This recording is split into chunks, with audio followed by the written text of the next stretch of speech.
The quiet village of Nwanchi, where red sand paths curled between thick forests and low huts, lived a young orphan named Neka. She had no parents, no siblings, no inheritance, only a small mud hut her late mother left behind, and a stubborn will to survive. She farmed what little she could, fetched water for people in exchange for scraps, and lived day by day with hope as thin as smoke. One scorching afternoon, Neka was returning from the stream with a clay pot balanced on her head when she heard a sharp groan from the bushes.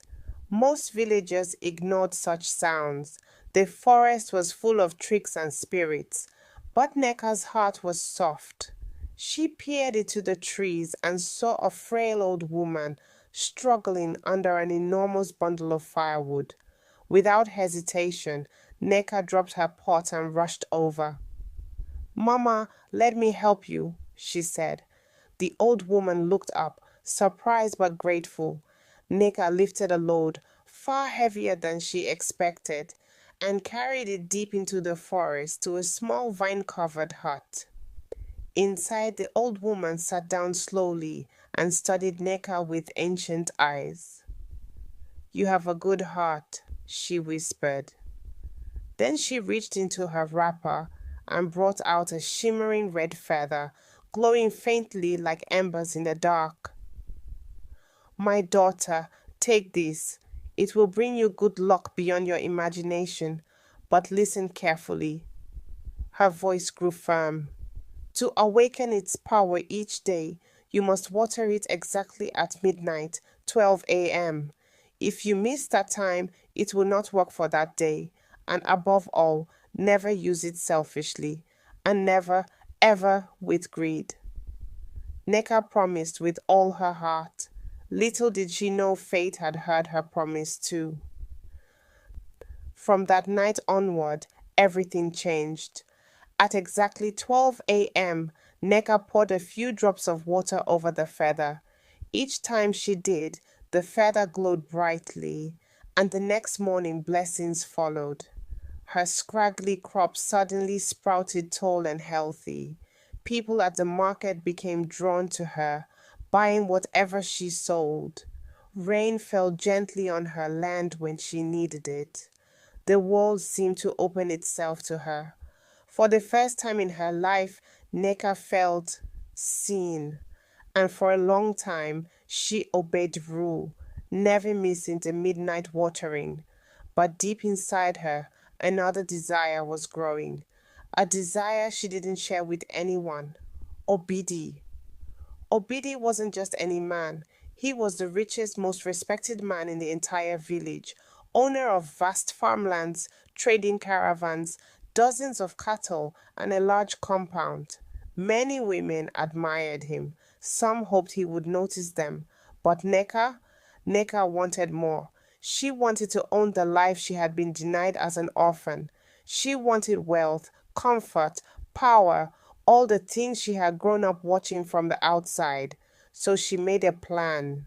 Night after night, at exactly midnight, she watered the feather and whispered over it, "Obidi will love me. Obidi will seek me. Obidi will choose me." And he did. Within weeks, Obidi became strangely drawn to her. More than drawn, he became obsessed. He visited her small hut daily. He showered her with gifts. He ignored the more established women pursuing him. Before long, he proposed marriage. The entire village was shocked. Some whispered, some frowned, some were outright angry. How could the richest man marry a poor orphan girl? But Obidi was blinded, unnaturally blinded, by love. And Neka smiled in the shadows of her heart every midnight as she watered the feather that had made it all happen. When Neka moved into Obidi's compound, her life transformed completely. She slept on woven mats instead of bare floor. She ate fresh meat, palm oil stew, and soft yam every day. She wore the best wrappers. Servants attended to her. At first, she pretended to love Obidi genuinely. She acted dutiful, playful, sweet, but the feather's influence was slowly changing her inside. Soon she wanted more, more attention, more gifts, more power. And she remembered. The feather didn't just bring luck, it could bend emotions. She tested it. At midnight, she watered a feather and whispered, Obidi, buy me coral beads. Obidi, bring me fine cloth. Obidi, build me a new room. By morning, Obidi was fulfilling her every desire. Neka's greed grew bolder. Her demands became endless. Obidi kept giving and giving, selling lands, animals, and goods to satisfy her.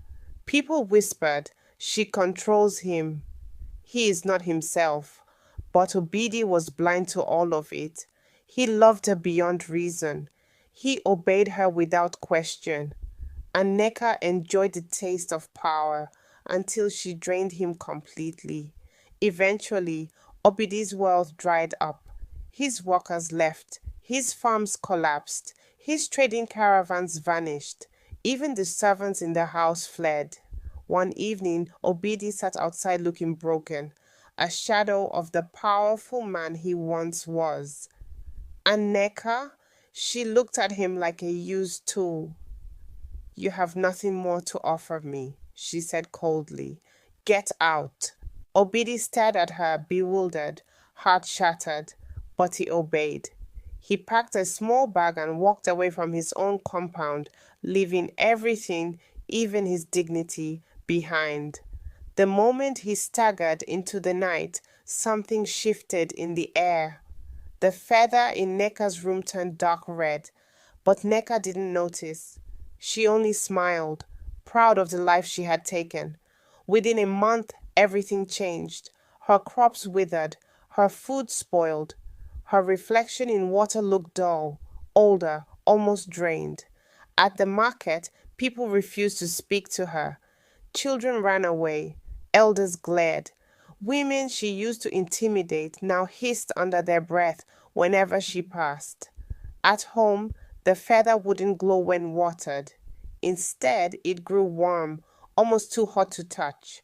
That night, she heard footsteps circling the compound, slow, dragging in painful steps. Neka, a soft male voice whispered.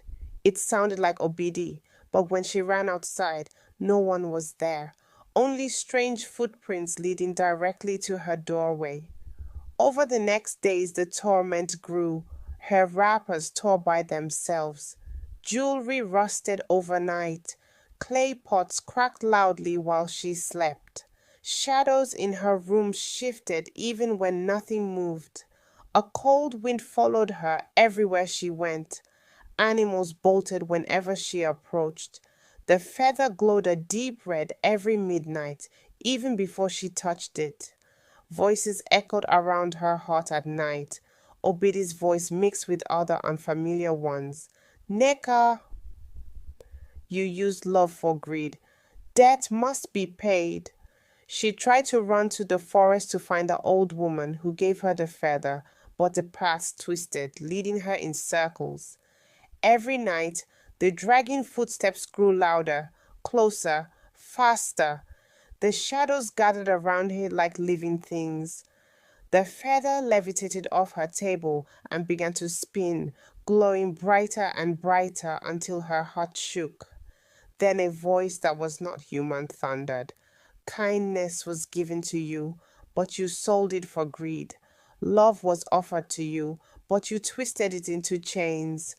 Now the blessing becomes your burden. The debt is yours forever. Nika screamed, running into the forest, barefoot, desperate. But no matter which direction she turned, she ended up deeper in the darkness. The villagers say her cries echo at night, somewhere beyond the tall trees. Some say she wanders endlessly, searching for the old woman who once trusted her. Some swear they see a red glow flashing between the trees. And some say the feather didn't disappear at all. It simply found a new place to wait for the next greedy soul. But in Wanchi, Every elder ends the tale with the same warning: a blessing that is fed with greed will surely come back hungry.